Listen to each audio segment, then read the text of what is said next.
कि वक्त आने दे बता देंगे तुझे आसमां, हम अभी से क्या बताएं क्या हमारे दिल में है। हाथी तो जिंदा भी लाख का और मरा 1.25 लाख का है। जो आज समाज का हर पार्टी का जो व्यक्ति है वो चाहता है कि बहन जी मजबूत हो, कि बसपा के कमजोर होने से केवल दलितों पे अत्याचार नहीं बढ़ेंगे बल्कि जो हरिजन और दरिजन उस पार्टी में है उनकी भी जो वैल्यू कम हो। उन्हें पाला इस वजह से जा रहा है कि वो बहन जी को टारगेट कर सके। उन्हें पाला इस वजह से जा रहा है कि वो टारगेट करते हैं मायावती ने ऐसा किया। अरे तुम्हारे अंदर तुम्हारी बखत थी तो तुम अपनी पार्टी में रह के तुम दरिजन बने रहे, तुम हरिजन बने रहे, तुम जिंदगी भर गुलामी तुमने की। तुमने क्या समाज का काम किया? कभी इस पार्टी में, कभी उस पार्टी में, कभी ये और कभी वो, सिर्फ टारगेट बहन जी को। कि कुछ लोग आज जश्न मना रहे हैं कि आई मौज फकीर की दिया झोपड़ा फूक, जश्न मना रहे हैं बहन जी हार गई, बसपा हार गई 1 सीट। अरे समाज हार गया। हमें बाबा साहब का नाम लेके हमें जितेंद्र मेघवाल जैसी हत्याकांड होते हैं, हाथरस जैसे हत्याकांड होते हैं, रिजर्वेशन का विरोध होता है और सब चीजों का विरोध ढंग से। और मैं आपको बीएसपी के बारे में बताना चाहता हूं कि बीएसपी की पूरी टीम सबसे पहले वहां पहुंची। उपकार बावरा जी वहां पहुंचे, वहां के प्रदेश अध्यक्ष वहां पहुंचे, वहां के जिला अध्यक्ष वहां पहुंचे और अभी भी पूरी बसपा की प्रदेश टीम उनके संपर्क में है और वो यथासंभव जो भी मदद होगी वो जितेंद्र मेघवाल के परिवार को करेंगे। और मैं व्यक्तिगत तौर पर अपने बिहार पे ये कह रहा हूं कि जब भी कानूनी रूप से अब किसी भी प्रकार से अगर परिवार को जरूरत होगी तो उन्हें न्याय दिलवाया जाएगा और बिना पैसे के, बिना 1 रुपए के हमारी पूरी टीम दिल्ली से उनकी मदद करने जाएगी और उन्हें न्याय दिलवाएगी। देखिए, हम बिल्कुल आपका जो सवाल है आप एक बात समझिए कि राजनीतिक पार्टी जो है समाज का प्रतिबिंब होती है। जो समाज मजबूत होता है उसकी राजनीति मजबूत होती है। लेकिन हमें यह पढ़ाया जाता है कि मायावती जी ने ऐसा कर दिया तो ऐसा हो गया। ऐसा नहीं है। समाज कमजोर हुआ है तो राजनीति कमजोर हुई है। आज हम भाई को भाई नहीं मानते, आज हम जातियों में बटे पड़े हैं, हम उपजाति की सबसे ज्यादा बात करते हैं और ये इसी का परिणाम है कि बीएसपी का जो रिजल्ट कम आया है उसके बाद आंदोलन जो अत्याचार है वो बढ़े हैं और मैं आपको बताना चाहता हूं और भी बढ़ेंगे। इसीलिए जरूरी है कि बहुजन समाज पार्टी को मजबूत करना ताकि हम अपनी आवाज एक प्रॉपर तरीके से और मैं आपको बताना चाहता हूं कि रामजी गौतम साहब ने जितेंद्र मेघवाल की आवाज जो है वो पार्लियामेंट में बहुत मजबूत तरीके से उठाई और पूरा प्रशासन को हिला के रख दिया गया। तो अगर बसपा का कमजोर होना, और मैं आपको एक बात बताना चाहता हूं कि बसपा के कमजोर होने से केवल दलितों पे अत्याचार नहीं बढ़ेंगे बल्कि जो हरिजन और दरिजन उस पार्टी में है उनकी भी जो वैल्यू कम होगी। हाँ, उन पे भी असर पड़ेगा। वो तो निकाल दिए गए।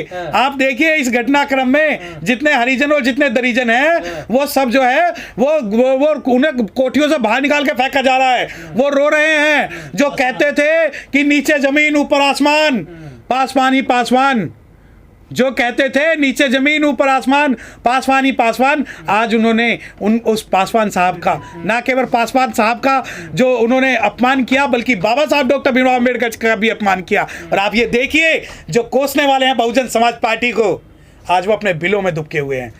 बाबा साहब की फोटो सब जमीन पर पड़ी हुई है पासवान जी के घर के बाहर में और कोई गौर नहीं कर रहा है। यही तो मैंने बताया ना, बसपा मजबूत थी तभी हरिजनों और दरिजनों की वैल्यू थी। आज बसपा कमजोर है तो उनकी आवाज उठाने वाला कोई नहीं होगा। और मैं आपको बताना चाहता हूं कि कुछ लोग आज भी टारगेट कर रहे हैं बहन जी को कि उसने ऐसा किया वैसा किया। ये बहन जी की ताकत थी कि जब तक रही किसी भी, ना केवल बहुजन समाज पार्टी के किसी भी जो अनुसूचित जाति जनजाति के किसी भी लीडर के ऊपर उंगली उठाने की हिम्मत नहीं थी। उदित राज हैं वो, उनको भी लग रहा है कि डर लग रहा है उनको भी, उनके साथ में कुछ ऐसी घटना हो सकती है जब से बीएसपी हारी है चुनाव। अरे वो बौखलाए हुए घूम रहे हैं कि वो कहावत है कि वो धोबी का कुछ है ना घर का है ना घाट है, उन्हें तो बीजेपी में लिया हो। उन्हें पाला इस वजह से जा रहा है कि वो बहन जी को टारगेट कर सके। उन्हें पाला इस वजह से जा रहा है कि वो टारगेट करते हैं मायावती ने ऐसा किया। अरे तुम्हारे अंदर तुम्हारी बखत थी तो तुम अपनी पार्टी में रह के तुम दरिजन बने रहे, तुम हरिजन बने रहे, तुम जिंदगी भर गुलामी तुमने की। तुमने क्या समाज का काम किया?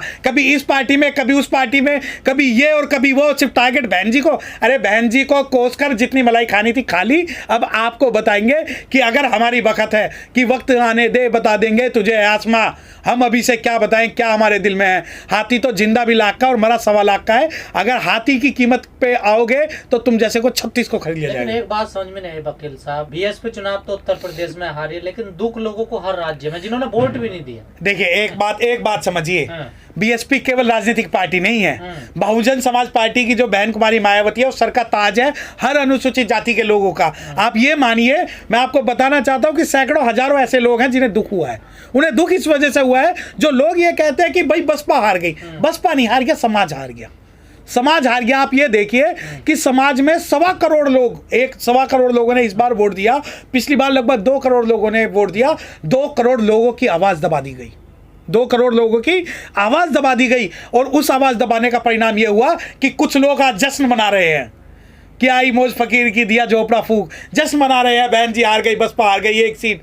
अरे समाज हार गया, समाज हार गया। और बहुजन समाज पार्टी जो तीसरी सबसे बड़ी पार्टी है भारत की, अगर वो अनुसूचित जाति जनजाति, अब मैं आपको एक बात बताना चाहता हूं कि जिस प्रकार अभी रामविलास पासवान की आप बात कर रहे हो, बहन जी ने साहब काशीराम स्थल बना दिया था। और अगर जिसमें आज भी दम हो ना, आज भी वो उंगली उठा के देख ले, ये बहन जी की दूरदर्शिता थी जो 4 कोठियों को मिला के साहब काशी राम जी के नाम पे गुरुद्वारा रकाबगंज में बना दिया गया। अगर वो इंडिविजुअल बार्गेनिंग करनी होती तो ये प्रेसिडेंट उसी वक्त बन जाती जो ये लोग ये कह रहे हैं कि अब बन जाए। और दूसरी बात, दुख सबको है, वो कहे ना। देखिए, अगर घर के अंदर किसी आपस में लड़ाई हो जाती है, 4 बर्तनों में लड़ाई हो जाती है, तो इसका मतलब उन्हें घर निकालना नहीं कर देते।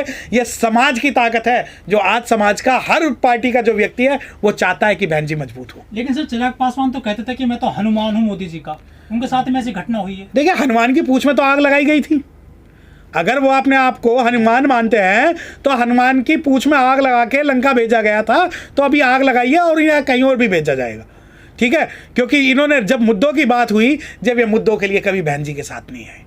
और आज बहन जी जब सत्ता में नहीं है, जब उन्हें पता है कि आज हम उत्तर प्रदेश तो क्या हम कहीं और आवाज़ उठाने की स्थिति में थोड़े से कमज़ोर है, तो और मैं एक बात मानता हूँ, यहाँ जो रामविलास पासवान जी हैं वो मेरे समाज के नेता।